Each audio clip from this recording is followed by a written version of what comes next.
Okay, let's talk about the rules, the general rule in your gram staining. Okay, what about the rules in gram staining? Okay, the general rule in your gram staining. This is a continuation of your topic in your differential stain. Okay, the general rule in gram staining. General rule in gram staining. Number 1. Okay, what is your number 1? Number 1. Remember that all kokai, okay, for you to easily understand, okay, all kokai, you have to write it this way. All kokai. Yan, yun yung palatandaan mo doon. All kokai are what? They are gram positive. They are gram positive. Gram positive. So the general rule, all kokai are gram positive, except, okay, except, what would be your code here? Except, ano ang code natin dito? Except your NBV.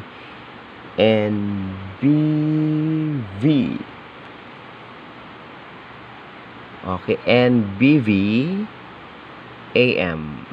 Ang code mo dyan, all kokai are positive, are gram positive, except, okay, NBVM, and NBVM, no boyfriend, virgin ako muna. Ganun, okay? What is your letter N? Okay, your letter N, of course, that is your Nigeria, except your Nigeria. Okay, how about your letter B, your Branhamelia? Okay, Branhamelia.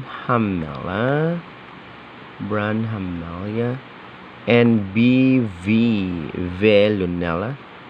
Okay, your Velunella.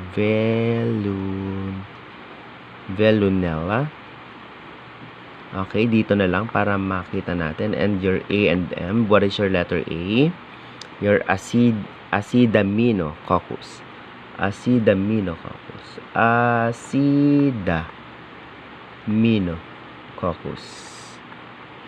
Acidaminococcus, and your megasphaera. Yan. Ang code mo dyan, no boyfriend, virgin ako muna. Ganun. Okay? So, I'll repeat, all kokai. So, you have to write it that way para matandaan mong positive. All kokai are gram positive, subject for exception, except your NBVAM. No boyfriend, virgin ako muna. Okay, so that's your rule. Okay? Another thing that you should know of about the rule in gram staining, all kokai are gram positive except your NBVAM. Number 2. Okay, number 2. Remember also that all bacilli, you have to write it that way. Yun yung palatandaan dyan, class, para madali. Okay? All bacilli are, ano naman ang characteristic niya? All bacilli are gram negative. All bacilli are gram negative. Subject for exception. Okay, except. Okay, your code sa taas kanina para sa rule natin that all kokai are positive, are gram positive except no boyfriend, virgin ako muna. Okay? Sino dyan ang virgin muna? No boyfriend, virgin muna ako. Si MC, tsaka si Bell. Okay, MC, tsaka si Bell. Oops, susulat na lang natin. Okay, MC, tsaka si Bell. Dito na lang, class, mama, yung letter L. Okay. You have to consider all bacilli are gram negative except, okay, except your first mycobacterium. Okay, microbacterium. It's a causative agent for your tuberculosis. your Clostridium. Okay, Clostridium. Clostridium. Okay, causative agent for your tetani. Okay, Clostridium. And another letter C is your Corynebacterium. Corynebacterium. What else? Your Bacillus. Sorry, it's double L. Single C, double L. It's Bacillus. What else? Okay, your Erysipelotrix.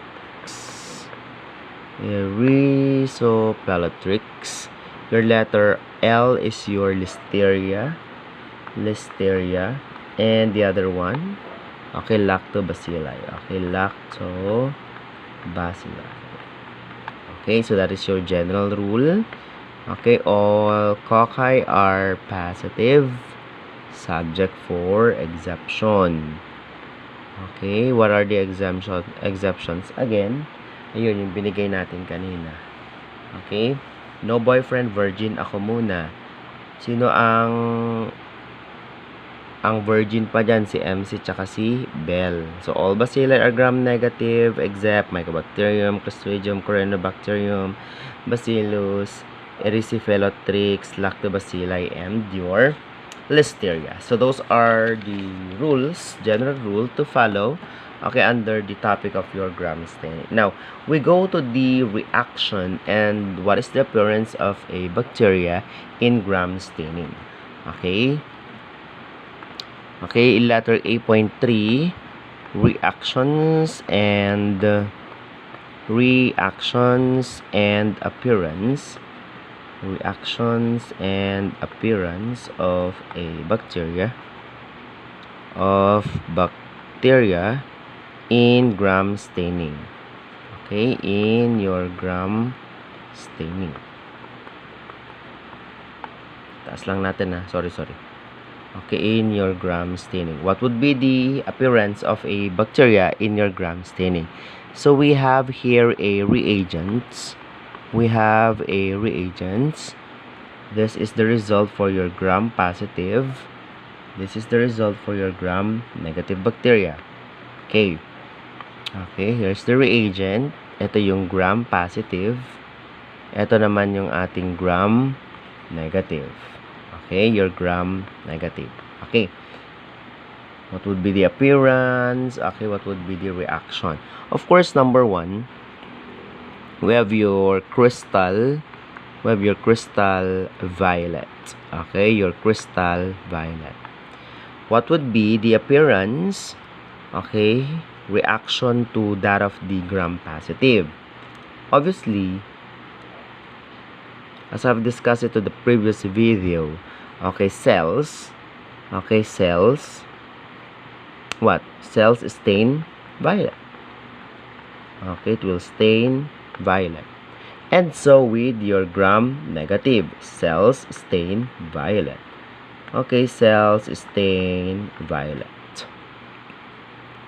What about, sir, if we use the reagent? Okay, we have your mordant, your iodine. Okay, your iodine solution. Okay, your iodine solution. What would be the reaction and appearance? Your CV1 complex. Okay, asan na yung cursor? And your CV1 complex. Your CV1 complex formed within cells. Okay, formed within cells. Crystal violet. Okay, formed within cells. So if that particular crystal violet complex formed within cells, it will remain also into a violet color. Okay, violet color. Asa na ba yung cursor natin? Ayun. Okay, it will remain, cells remain violet also. Okay, cells will remain violet.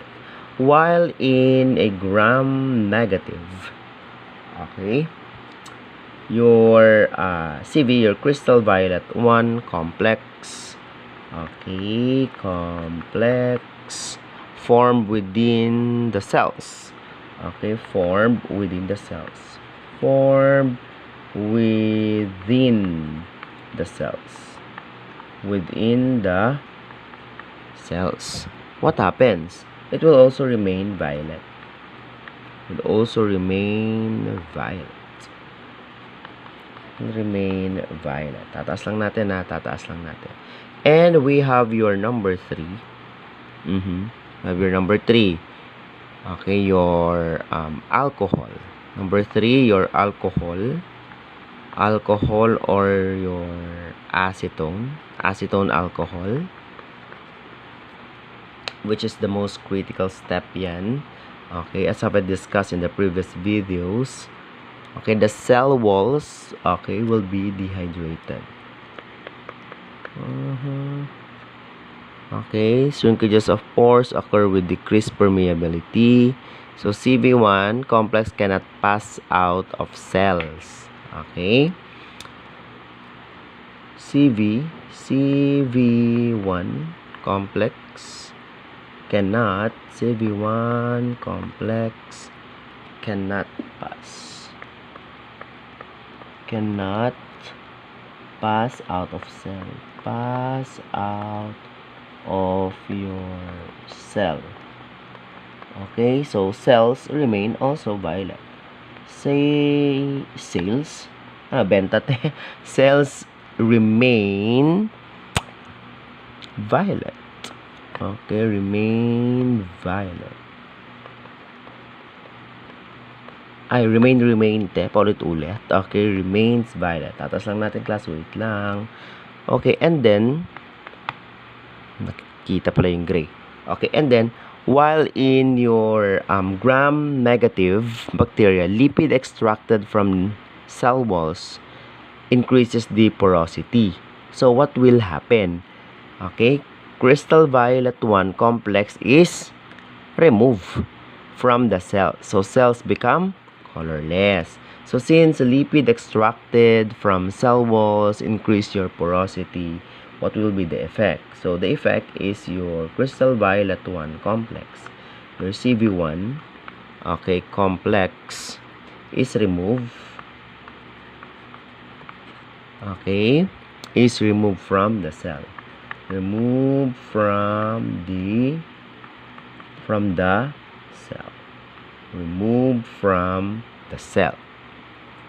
So, what will happen? Cells become what? Colorless.